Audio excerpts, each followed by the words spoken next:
কোনো সম্পর্ককে অনেক বেশি কার্যকরী এবং অর্থবহ রাখার জন্য সবচেয়ে গুরুত্বপূর্ণ একটা উপায় হলো সম্পর্কের পর্যালোচনা করা।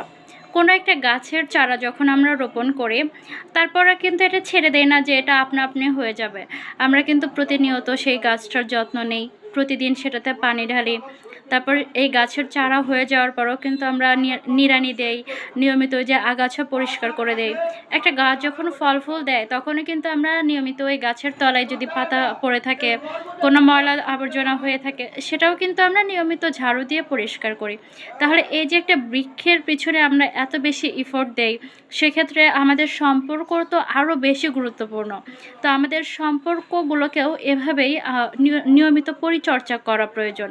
কিন্তু দেখা যায় যে আমরা জন্ম থেকে মৃত্যু অবধি কোনো না কোনো সম্পর্কে বাঁচি, কিন্তু কোনোভাবেই সেই সম্পর্কগুলোর প্রতি আমরা এভাবে যত্ন নেওয়ার কথা চিন্তা করি না। সেটা হোক মা বাবার সম্পর্ক বা স্বামী স্ত্রীর সম্পর্ক। তো সম্পর্কের পর্যালোচনাটা যদি আমরা নিয়মিত করতে পারি, তাহলে কিন্তু এটা ওই প্রতিনিয়ত বৃক্ষের যত্ন নেওয়ার মতো হয়। সেখানে আমি স্বামী স্ত্রীর উদাহরণ দিয়ে বুঝাই। মনে করি প্রতি মাসে হচ্ছে একবার করে স্বামী স্ত্রীর সম্পর্কের পর্যালোচনা হবে।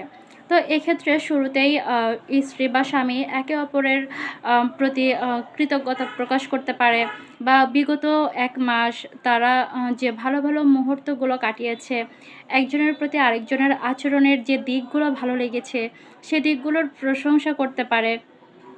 এক্ষেত্রে কি হবে? এই যে একে অপরকে প্রশংসা করছে, তখন একে অপরের প্রতি নতুন করে আবারও ভালো লাগা তৈরি হবে। বা স্বামী যখন স্ত্রীর কোনো একটা ভালো দিক প্রশংসা করে বলবে, তখন স্ত্রী চাইবে যে সেই কাজটা আরও বারবার করতে। যাতে স্বামী তাকে এভাবেই হচ্ছে তার প্রতি কৃতজ্ঞ থাকে।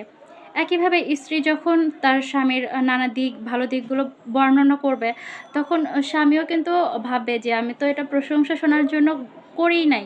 তারপরেও এটা ওর এত ভালো লাগলো। ঠিক আছে, এই কাজটা আমি আরও বেশি করে করব। তো এই যে যখন একে অপরের প্রশংসা করা হবে, তখন কিন্তু আ এই ১ মাসের মধ্যে যদি একে অপরের প্রতি কোনো মনোমালিন্যও থেকে থাকে, সেটা কেমন যেন ফ্যাকাশে হয়ে যাবে। বরং এই যে প্রশংসা করার মুহূর্ত, এই মুহূর্তটার প্রেমে পড়ে যাবে একে অপরে। আর চাবে যে এই ধরনের মুহূর্ত আমাদের জীবনে আরও আসুক, বা এই মুহূর্তটাকে আমৃত্যু ধরে রাখি। এই একটা স্বপ্নের মধ্যে তারা হচ্ছে নিমজ্জিত হবে। ১ম ধাপে সঙ্গীর সাথে এই যে বিগত একটা মাস সে কাটালো, সেটার অনুভূতিটা বর্ণনা করবে। তারপর ২য় ধাপে এসে এই যে সঙ্গীর প্রশংসা করলো, এটা কিন্তু তাদের সম্পর্ককে এক ধাপ এগিয়ে নিল।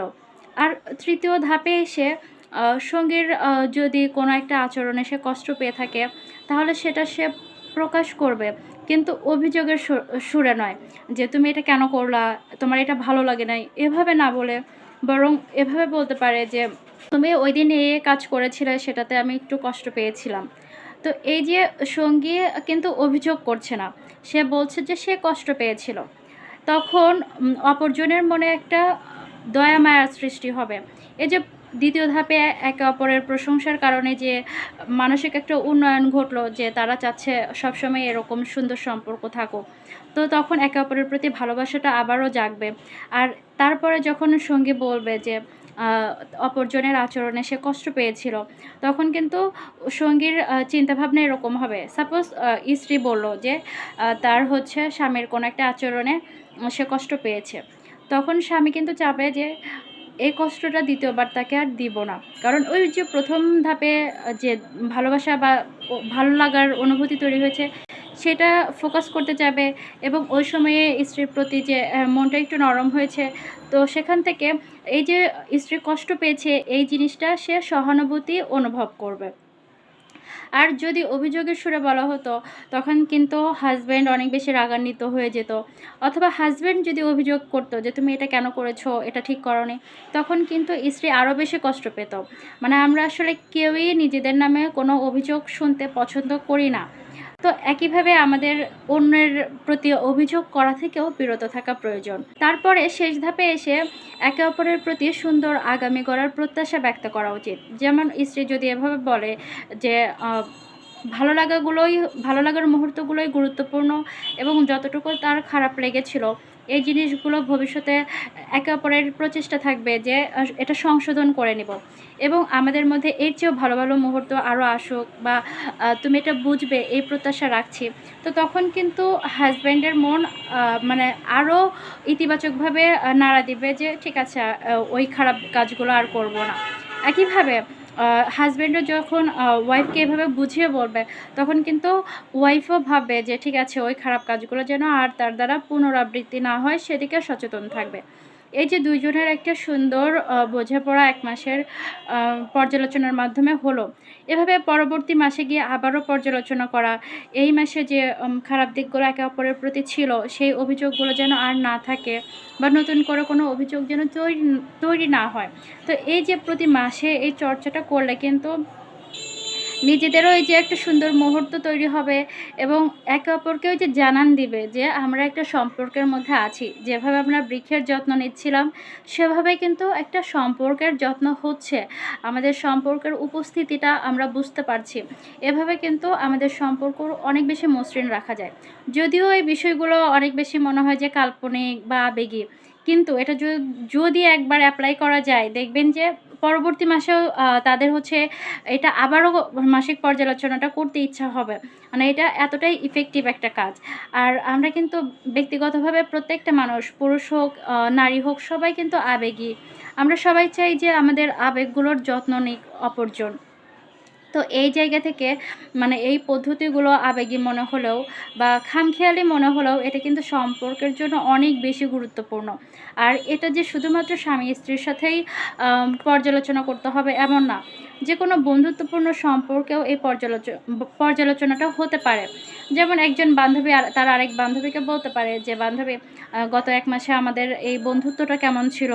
আমার প্রতি তোর কোনো অভিযোগ আছে কিনা?"